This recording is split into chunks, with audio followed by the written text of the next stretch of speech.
Have you ever heard this growing up? You're so mature for your age. Teachers said it, relatives said it, even strangers said it. You were the quiet one, the responsible one, the one who didn't cause problems. But here's the strange part. You learned to solve everyone else's problems, yet your own mind feels exhausted. You overthink. You struggle to relax. You feel responsible for everyone's emotions. And sometimes you feel like you never really had a childhood. Psychology has a name for this. It's called growing up too early. And today we're going to talk about why being mature for your age is sometimes not maturity at all.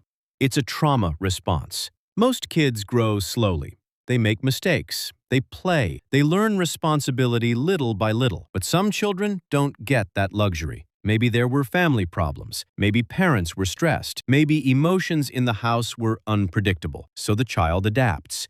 They become the peacemaker, the responsible one, the quiet observer. Instead of asking, "What do I want?" they start asking, "How can I keep everything calm?" Psychologists call this parentification. That's when a child takes on emotional or practical responsibilities that belong to adults. For example, a 10-year-old comforting their parents, a teenager managing family stress, a child learning not to cry because it might make things worse. From the outside, it looks like maturity, but inside, it's survival. Your brain is incredibly smart.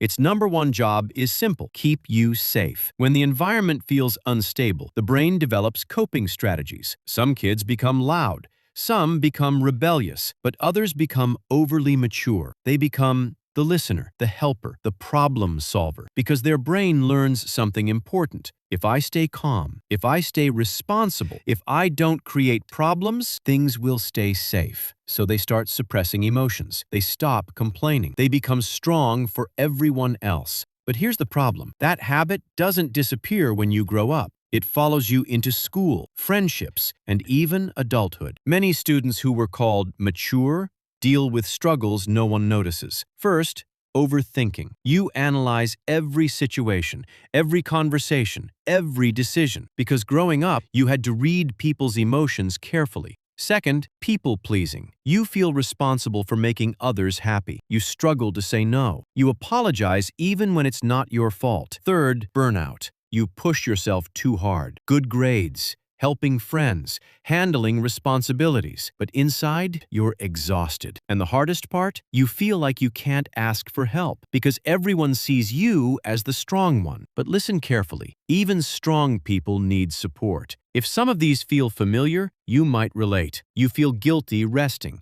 You struggle to express emotions. You solve everyone's problems but ignore your own. You feel older than people your age. And sometimes you wish someone would just take care of you for once. That feeling is real. And it doesn't mean you're weak. It means your brain adapted to difficult circumstances. And adaptation is actually a sign of strength. But now it's time to learn something new: how to take care of yourself, too. Here are 3 simple habits that help break this pattern. First, start noticing your own emotions. Ask yourself daily, what am I feeling right now? Not what others feel, not what others need, just you. Second, practice small boundaries. You don't have to say yes to everything. Try simple phrases like, "I can't do that today. I need some time." At first, it feels uncomfortable, but boundaries protect your energy. Third, allow yourself to be imperfect. You don't have to be the responsible one all the time. You're allowed to rest. You're allowed to make mistakes. You're allowed to ask for help. Remember this: strength is not about carrying everything alone. Real strength is knowing when to put things down.